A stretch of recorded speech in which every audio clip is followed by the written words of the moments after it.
राष्ट्रीय अनुसूचित जनजाति आयोग के अध्यक्ष अंतर सिंह आर्य ने अपने 3 दिवसीय गुना दौरे के दौरान मंगलवार को कलेक्ट्रेट सभागार में समीक्षा बैठक की। पत्रकारों से चर्चा करते हुए जिले के विकास के लिए महत्वपूर्ण निर्देश दिए। अंतर सिंह आर्य ने गुना जिला प्रशासन को निर्देशित किया है कि जिले में तकरीबन 1,95,000 की बड़ी आदिवासी आबादी को देखते हुए बमोरी को आदिवासी ग्राम घोषित करने के लिए शासन को प्रस्ताव भेजा जाए। उन्होंने प्रशासन को सुझाव दिया कि अधिकारी ग्रामीण क्षेत्रों में जाकर युवाओं से सीधा संवाद करें और उनकी समस्याओं को प्राथमिकता से हल करें। पत्रकार वार्ता की शुरुआत में अपनी शालीनता का परिचय देते हुए आर्य ने 1 घंटे की देरी के लिए खेद जताते हुए कहा कि मध्य प्रदेश का निवासी होने के नाते मीडिया से उनका आत्मीय रिश्ता है। वो जनजाति वर्ग के संरक्षण और संवर्धन के लिए निरंतर सक्रिय हैं। आर्य ने समाज में बढ़ते धर्मांतरण के मुद्दे पर गहरी चिंता व्यक्त करते हुए कहा कि आदिवासी समाज को तोड़ने के लिए एक बड़ा षड्यंत्र चलाया जा रहा है, जिसमें सभ्यता, संस्कारों और धार्मिक परिदृश्य को निशाना बनाया जा रहा है। उन्होंने स्पष्ट किया कि पूर्ववर्ती सरकारों की अनदेखी के कारण आदिवासियों को मूलभूत सुविधाएं नहीं मिल पाई थीं, लेकिन वर्तमान केंद्र सरकार एकलव्य आश्रम जैसी योजनाओं और सिकल सेल एनीमिया जैसी बीमारियों के उन्मूलन के जरिए समाज की दशा सुधार रही है। गैल और एनएफएल जैसे संस्थानों में कार्यरत जनजाति वर्ग के कर्मचारियों को शासन के नियमों का लाभ दिलाने की समीक्षा करते हुए उन्होंने स्थानीय प्रशासन के आपसी संवाद की सराहना की। पैसा एक्ट के क्रियान्वयन पर चर्चा करते हुए अध्यक्ष ने बताया कि झारखंड और ओडिशा जैसे राज्यों में इसे लागू कराने के लिए आयोग ने वहां के मुख्यमंत्रियों से चर्चा की है, जबकि मध्य प्रदेश में इसके ज़मीनी क्रियान्वयन को और अधिक मजबूत करने के लिए राज्यपाल मंगूभाई पटेल से संवाद किया गया है। उन्होंने मीडिया से अपील की कि वे युवा पीढ़ी को सही दिशा दिखाने में सहयोग करें ताकि वो अपने मार्ग से भटकें नहीं। आखिर में उन्होंने पर्यावरण संरक्षण का संदेश देते हुए सभी से एक पेड़ माँ के नाम लगाने का आह्वान किया और आदिवासी बच्चों के साथ अपने संवाद के अनुभवों को साझा करते हुए ज़िले की शैक्षणिक स्थिति पर संतोष जताया।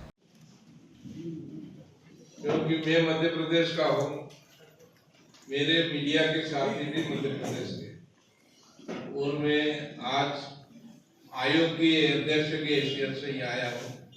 पहले तो मैं आपसे क्षमा इसलिए मांग रहा हूँ क्योंकि हमारा सवेरे से 9 बजे से मेरे कार्यक्रम चल रहे, 1 घंटा जो लेट हुए हैं उसके लिए खेद है, क्योंकि मैं हमेशा मध्य प्रदेश के अंदर 15 साल कैबिनेट मिनिस्टर रहा हूँ।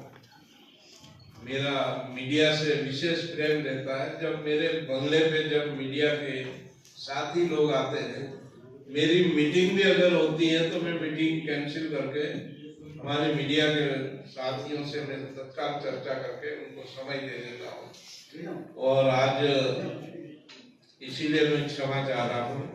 और मैं 3 दिन से हमारे राष्ट्रीय अनुसूचित जनजाति आयोग की पूरा दल मेरे साथ में है, और इस प्रेस वार्ता में हमारे जिले के कलेक्टर साहब,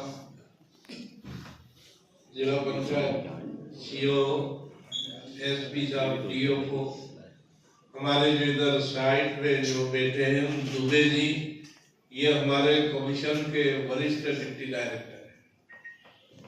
मेरे मीडिया के साथियों को मैं बताना चाहूँगा, 13 मार्च 2024 को हमारी नियुक्ति आयोग में अध्यक्ष के रूप में नियुक्त आदेश हुआ है।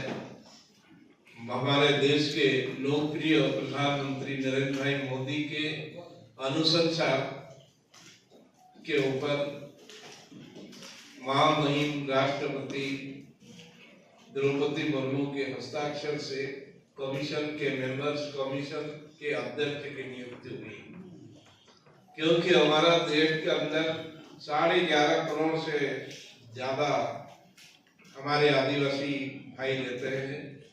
उनकी सुरक्षा, सामाजिक, शैक्षणिक, स्वास्थ्य, राष्ट्रीय स्तर की जो योजना है, भारत सरकार की योजना है और स्टेट गवर्नमेंट की योजना है, इनकी बारीकी से धरातल पे हम समीक्षा करते हैं। हम 3 दिन से यहाँ पर आए हैं। एक हमारे सामाजिक, क्योंकि मैं जिस समाज से आदिवासी हूँ, आदिवासियों में भी उपजातियाँ हैं। मैं बारेला समाज से मैं हूँ और यहाँ पर एक पूर्व निर्धारित जो बारेला समाज का जो कार्यक्रम था, समाज के नाते मुझे वहाँ पर भी जाना पड़ा। 1000-2000 लोग वहाँ पर थे। समाज को यही हमने किया कि हमारी जो समाज की जो व्यवस्था है उसको बरकरार बनाए रखे। और आजकल हमारे आदिवासी समाज को तोड़ने का भी बहुत षड्यंत्र चल रहा है। हमारी जो सभ्यता है, हमारे जो संस्कार है, हमारे जो देवी देवता को जो नष्ट करने का काम कुछ स्वार्थी लोग काम कर रहे हैं, इसका मार्गदर्शन दिया। बमोरी के पास जो एक वन ग्राम था, वहाँ दूसरा जनजाति सम्मेलन था, वहाँ पर भी मैंने काम के काफी समाज को जागरूक करने की बात कही। और इसके बाद में हमारा यहाँ जो हमारे देश के प्रधानमंत्री हैं, वो बड़ी एक चिंता करते हैं कि देश के अंदर जो आदिवासी लोग रह रहे हैं वहाँ पर सिकल सेल एनीमिया नाम की बीमारी आदिवासी के समाज में पनप रही है।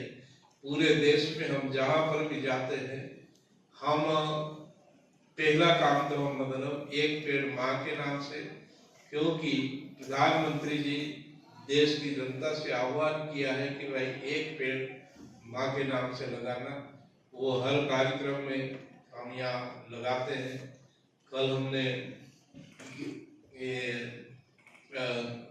गेल इंडिया लिमिटेड में भी ये काम किया। NFLL की भी समीक्षा करते, क्योंकि वहाँ पर भी जो लोग हमारे ट्राइबल के जो सर्विस करते हैं, क्या उनको जो संविधान के अंतर्गत जो उनको अधिकार है वो मिल रहा है कि नहीं, आरक्षण की क्या व्यवस्था, पदोन्नति का क्या मामला। फिर हम मतलब ये सिकल सेल एनीमिया, और विशेषकर हम हर जगह जाते हैं युवा संवाद। युवा संवाद आज के समय में बहुत जरूरी है। सोशल मीडिया के अंदर जो आजकल लोग काफी समझने लग गए हैं, और जो हमारे 15 से 20 साल के जो बच्चे हैं वो कहीं न कहीं हमारी धरातल को छोड़ के कहीं इधर उधर फिसल रहे हैं। इनको संभालना, क्योंकि ये हमारे देश का भविष्य है। ट्राइबल के अंदर हमारे आदिवासियों को आने वाले समय में वो एक महत्वपूर्ण भूमिका है। राष्ट्र के नाम से भी आने वाले समय के वो भावी इनका जो भविष्य अच्छा होना चाहिए। इन आदि बातों को लेकर हम युवा संवाद करते हैं।